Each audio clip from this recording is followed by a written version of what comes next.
You know, one of the main reasons why we as a people should reject the notion of war, especially now that we've entered into this new era which is so dangerous, and that is now we as a people have been told to accept the nature of war, that we start wars. It's called preemptive war. This is a disastrous change in our foreign policy, and that obviously has to change. And not only is it a threat to our bankruptcy, and it creates the incentives for suicide terrorists to come here and threaten us, but ultimately it is a threat of our personal liberties at home that go along with war.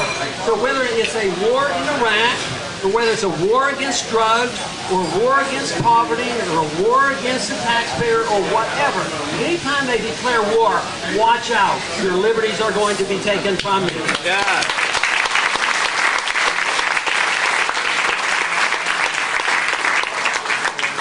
You know, in a way, I have been enlightened on this recent trip because I have had so many good questions.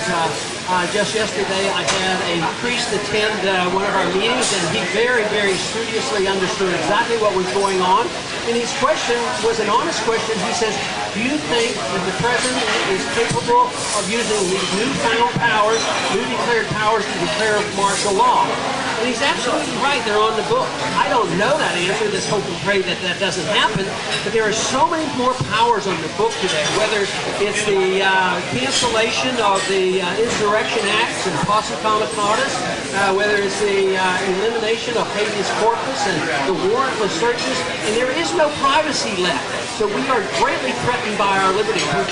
We are now moving into the era of a radio frequency national ID card. So if it is liberty that we are wanting to conserve and keep, we have to be aware of how serious this attack is. It's a very, very serious attack. But the exciting part about it is that a lot more people care about the subject than I ever dreamed. And let me tell you, I sat with some young people over here today, and wherever we go, we have young people joining us. We had a huge group of young people down at the University of Southern California in LA yesterday. It was huge, and they are concerned.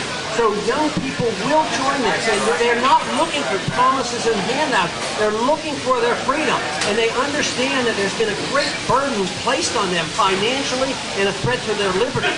You know, I mentioned that the income tax is a threat to our liberty because the assumption is made that the government owns all our income. But young people also are very much aware that when they become 18, they have to further accentuate this principle that they are not in ownership of their own lives, because they have to go and register for the potential draft that is likely to come, especially if we enter into this disastrous expansion of the war going into Iran. So if we care about not drafting young people and the rejection of the draft, we have to organize and speak out against this planned effort to spread this war to Iran. That has to stop. Yeah.